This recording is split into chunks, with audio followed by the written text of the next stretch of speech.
Joint family. रोशनी, अब तेरी शादी की उम्र हो चुकी है, सब तेरे लिए लड़का देख रहे हैं और तू है कि 8-9 बजे बिस्तर से उठ रही है। मम्मी, क्या आप भी सुबह सुबह ज्ञान दे रही हो? सोने तो दो कम से कम। क्या करें, अब तेरी हरकतें ही ऐसी हैं। चल अब बिस्तर छोड़ और मेरे साथ खाना बनाना सीख। ना, मैं नहीं बना रही खाना वाना। आप प्लीज जाइए ना यहाँ से। रोशनी की बातों से निराश होकर निशा वहाँ से चली जाती है। निशा, तुम रोशनी को घर का कामकाज क्यों नहीं सिखाती? अगर यही हाल रहा फिर तो 2 दिन में उसके ससुराल वाले उसे यहाँ छोड़कर चल देंगे। मैं तो बहुत कोशिश करती हूँ उसे घर की जिम्मेदारियाँ सिखाने की, लेकिन वो मेरी सुने तब ना। आप तो जानते ही हैं ना कि वो कितनी जिद्दी है।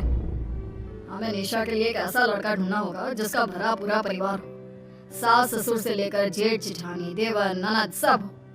यहाँ ना सही, लेकिन शादी के बाद उसे वहाँ अपनी जिम्मेदारियों का एहसास जरूर होगा।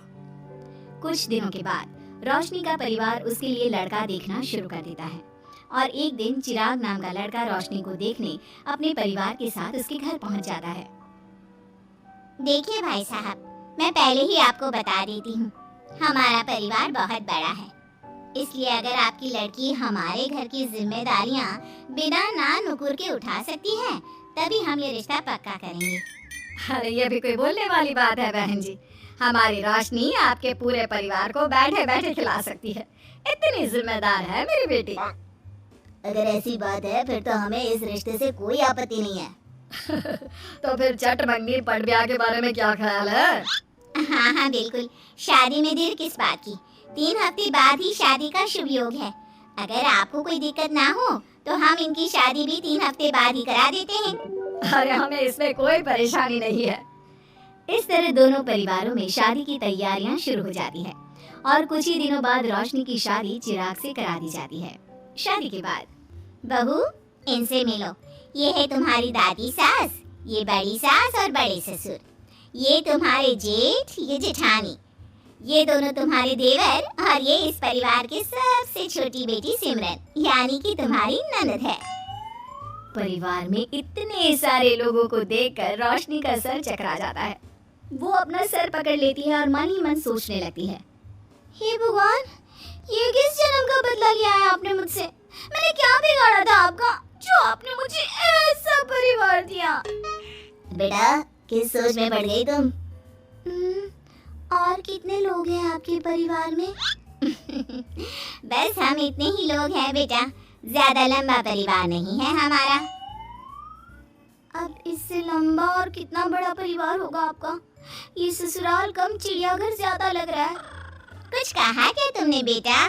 नहीं मम्मी जी, वो मैं बहुत थक गई हूँ, तो क्या अब मैं सोने जा सकती हूँ? हाँ क्यों नहीं बहू। चिराग, बहू को अंदर कमरे में लेकर जा। जी माँ। चिराग रोशनी को अंदर कमरे में लेकर जाता है। चिराग, मुझे यहाँ नहीं रहना, मुझे अलग रहना है। ये तुम क्या बोल रही हो रोशनी? अभी तो आई हो तुम और अभी अलग होने की बात कर रही हो। परिवार वालों को पता चलेगा तो कितने दुखी होंगे वो लोग। मुझे नहीं मतलब किसी से, और इसे तुम परिवार कहते हो? ये परिवार कम कोई गली मोहल्ला ज्यादा लग रहा है। रोशनी, अभी तुम नई हो इस परिवार में, इसलिए शायद तुम्हें ऐसा लग रहा है। कुछ दिन में आदत हो जाएगी तुम्हें। चिराग की बात सुनकर रोशनी अपना सर पकड़ लेती है। आपको समझाना तो दीवार में सर पटकना है। मैं सो रही हूँ, लाइट ऑफ मत करना, मुझे अंधेरे में नींद नहीं आती। इतना बोलकर रोशनी बिस्तर पर लेट जाती है। रोशनी को देखकर चिराग का मुंह खुला का खुला रह जाता है। वो भी पैर पटकते हुए बिस्तर के दूसरे कोने में अपना मुंह मोड़कर सो जाता है। अगले दिन, देवरानी जी, आप उठ भी जाइए, सुबह के 6 बज चुके हैं। सोने दो ना मम्मी, क्यों परेशान कर रही हो? देवरानी जी, मैं आपकी मम्मी नहीं जेठानी हूँ। सुबह सुबह क्या मजाक है मम्मी? इतना कहकर रोशनी अपनी आंखें मसलते हुए उठती है और अपनी जेठानी को देखकर चौंक जाती है। दीदी, आप यहाँ? पिछले 1 घंटे से तुम्हें उठा रही हूँ, लेकिन तुम हो कि अब उठ रही हो? लेकिन अभी तो सिर्फ 6 बज रहे हैं, आपने मुझे उठाया क्यों? वो इसलिए क्योंकि आज तुम्हारे इस घर में पहली रसोई है, तो खाना आज तुम्हें ही बनाना होगा ना। क्या? मुझे पूरे मोहल्ले के लिए खाना बनाना पड़ेगा? नहीं रोशनी, तुम्हें पूरे मोहल्ले के लिए नहीं, सिर्फ परिवार के लोगों के लिए ही खाना बनाना है।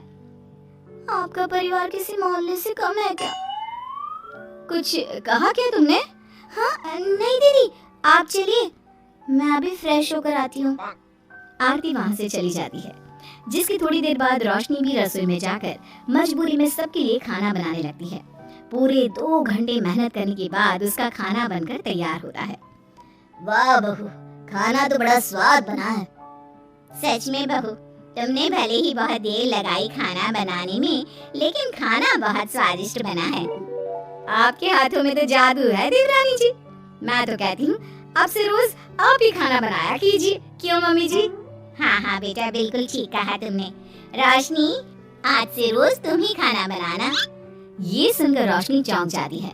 खाना खाने के बाद सभी लोग रोशनी को शगुन का नेक देते हैं और फिर अपने अपने रूम में चले जाते हैं। क्या यार रोशनी, इतना टेस्टी खाना बनाना जरूरी था क्या? अब फंस गई ना तू।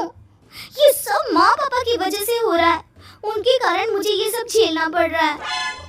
रोशनी गुस्से में अपने रूम में जाती है और अपनी माँ को फोन मिलाती है। मम्मी, मैं आपको कभी माफ नहीं करूंगी।